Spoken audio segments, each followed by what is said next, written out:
I met Lena at work. Back then, I had just started as a programmer in a small IT company, and she worked there as a sales manager, beautiful, smart, with a good sense of humor.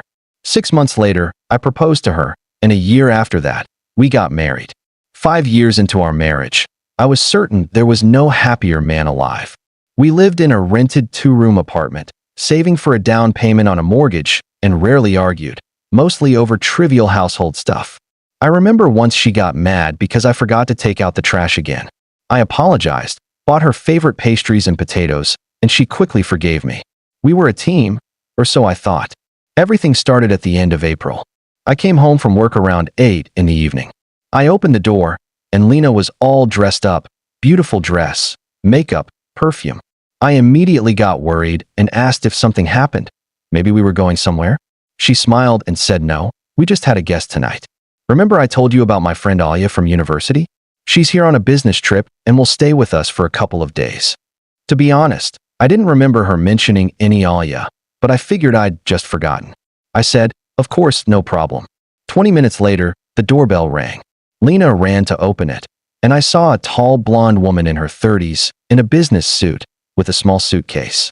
Pretty, I had to admit. Olga shook my hand, introduced herself, and thanked us for letting her stay.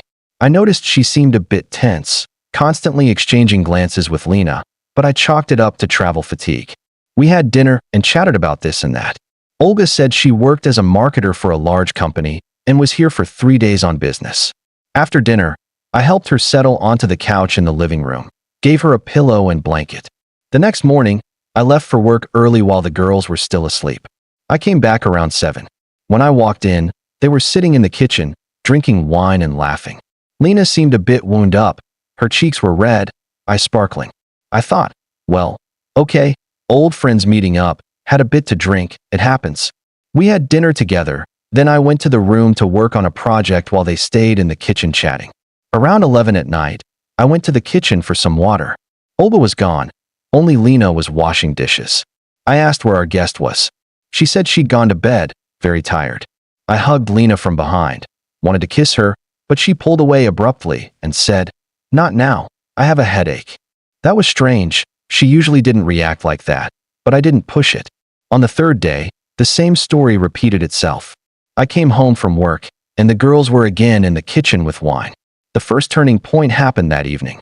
I was in the room at my computer, sorting through work emails. I needed to urgently find a document Lena had recently scanned for me. The apartment contract. I knew she saved everything on her laptop. Her laptop was lying on the bed in the bedroom. I opened it and found the folder with documents. My eye accidentally caught another folder named Personal. Curiosity got the better of me. I opened it and found a chat with someone named Maxim. I started reading, and my blood ran cold. It wasn't just a chat. They were discussing how to meet, writing explicit things to each other, making plans. The worst part, the last message was from the day before yesterday. Maxim wrote, "Everything's ready. I'm flying in tomorrow. Are you sure he won't suspect anything? You told your husband I'm Olga, right?" Then a laughing emoji. Lena replied, "Yes, everything's fine." He believed it. "The wig looks great on you, by the way." I sat there, unable to believe what I'd read. So Olga was a man. A man in disguise had been sleeping in my living room for 3 days, and my wife with him. My hands were shaking, my heart pounding so hard I thought it would jump out of my chest. I closed the laptop and went out to the balcony to smoke. Even though I'd quit 2 years ago, I needed to calm down and think. One question kept spinning in my head. What should I do? Make a scene right now? Kick them both out? Or first get better evidence? I decided to act cunningly, carefully. I went back to the kitchen, told Lena I'd been called to work urgently, crunch time. I had to leave immediately, maybe even stay overnight. She was happy, I noticed. She said, "Oh, what a shame, but work is work." I quickly got dressed, slammed the door, but didn't leave. I went down 1 floor and quietly returned to our door. I put my ear to it. At first, I didn't hear anything, then Lena's laughter, then a man's voice, definitely not a woman's. They weren't even trying to whisper. After about 10 minutes, I heard the bedroom door close. I stood on the stairwell for another 20 minutes, smoking one cigarette after another. Then I took out my phone and texted my friend Pasha, asked if I could spend the night at his place. He agreed without any questions. I left. I didn't sleep all night, running through different scenarios in my head. In the morning, I returned home early, around 6. I opened the door with my key, as quietly as possible. No one was in the living room. The couch was neatly made. I went to the bedroom. The door was slightly open. What I saw shattered my entire sense of reality. On our bed lay Lena, and next to her, a woman. The same, Olga, in a wig. But now I could see the man's shoulders, Adam's apple. They were asleep. The second turning point was that I didn't start yelling or making a scene. I just took out my phone and snapped a few photos. They didn't even wake up. I quietly left the apartment, went to the nearest cafe, and had some coffee. I called work and said I was sick. Then I called my friend who's a lawyer, asked for advice about divorce. He explained everything, said I had good evidence, and there'd be no problems. Around 10 o'clock, I returned home. Olga and Maxim were already gone. Lena was sitting in the kitchen, drinking coffee, wearing a bathrobe. She saw me and wasn't even startled. She asked, "How come you're home so early?" I said, "The rush at work is over." I silently walked into the bedroom, took a large travel bag out of the closet, and started packing my things. She followed me in and asked, "Serioza, what's going on?" I didn't answer, just kept packing. She started getting nervous. "What are you doing? Where are you going? What happened?" I turned to her, looked her in the eyes, and calmly said, "I know everything. About Maxim. About how he pretended to be Olga. About what you did in my bedroom."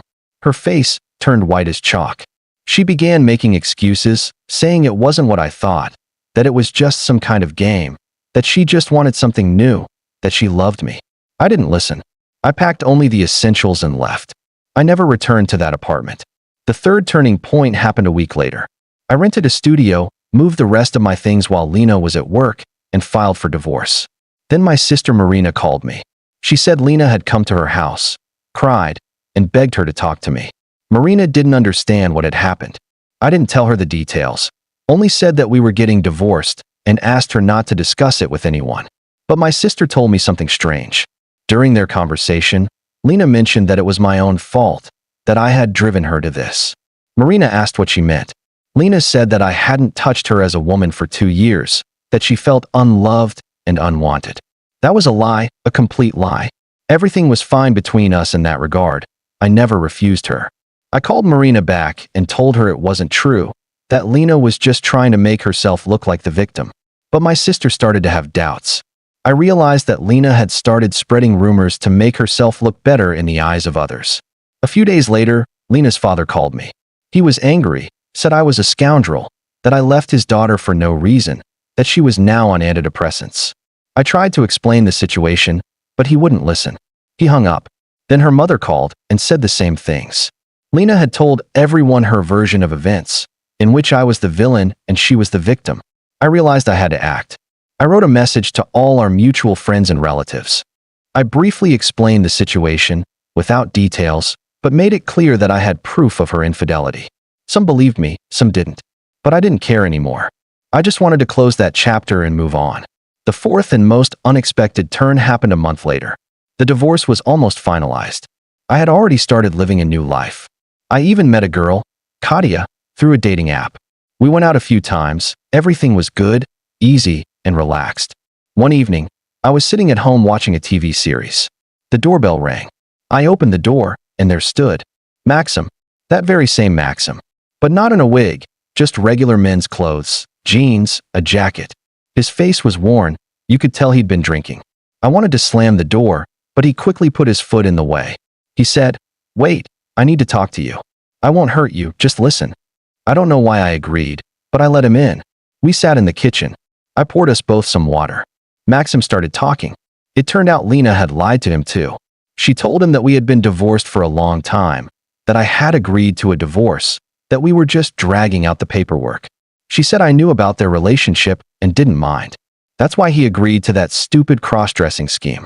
He thought it was some kind of role play for variety, since the husband was supposedly aware. But after the scandal, when Lena confessed the truth to him, he was shocked. But she persuaded him not to leave, said she loved him, that she'd soon be free, that they'd be together. Maxim believed her. He kept seeing her. But then, one day, he dropped by her place without warning and found her with another man. In that very same bed. It turned out he wasn't the only one. Lena was seeing two other men at the same time, lying to everyone, promising love and a future to each. Maxim sat across from me, his eyes empty, and said, "I came to apologize. I didn't know she was like that. I thought you two were really breaking up. I'm sorry it turned out this way. I'm a victim in this story, too." I looked at him and suddenly realized he was telling the truth, that he really didn't know. We sat in the kitchen for another hour, talking. It turned out Lena was a pathological liar, a manipulator. Maxim said she had borrowed money from him, supposedly for her sick mother's treatment. But her mother wasn't even sick. He showed me their messages, where she kept asking for money for this or that. The total amount was around 300,000 rubles. I remembered that before all this, Lena had also asked me for a large sum, supposedly to lend to a friend. I gave her 50,000 without thinking. Apparently, that money also disappeared into who knows where. Maxim left. We exchanged numbers in case we needed each other as witnesses in court. I closed the door behind him and sat on the couch. My mind was a mess. It turned out I had been married to a complete stranger. I had lived 5 years with a woman I didn't know at all. The next day, I called my lawyer, told him about Maxim, about the money, about the other men. He said this would make things easier, that now I could claim a more favorable division of property. But I didn't care anymore. I just wanted it all to end. The divorce was finalized 2 months later. Lena tried to get compensation from me, but when the lawyer presented evidence of her infidelity and fraud, she backed down. We parted ways, dividing nothing but pain and disappointment. 6 months have passed. I am still seeing Katia, and we have moved in together. She knows my entire story and treats it with understanding. Sometimes I dream about Lena, and I wake up in a cold sweat. But with each passing day, it gets easier. Maxim occasionally messages me, asking how I'm doing. A strange connection has formed between us, but it exists. We both went through the same thing, the betrayal of someone we trusted. I still don't understand how someone could lie for so long, pretend, and play the role of a loving wife. For what? For money? For the thrill? Lena never explained. After the divorce, I saw her once, by chance on the street. She was walking with some man, laughing, looking happy. I walked past her. She didn't notice me. Now I know one thing. You need to trust, but also to verify. Love is wonderful, but blind faith can lead to disaster. I will never be so naive again. I will never let someone into my life without truly getting to know them. This story has taught me a lot. It's a pity it came at such a price.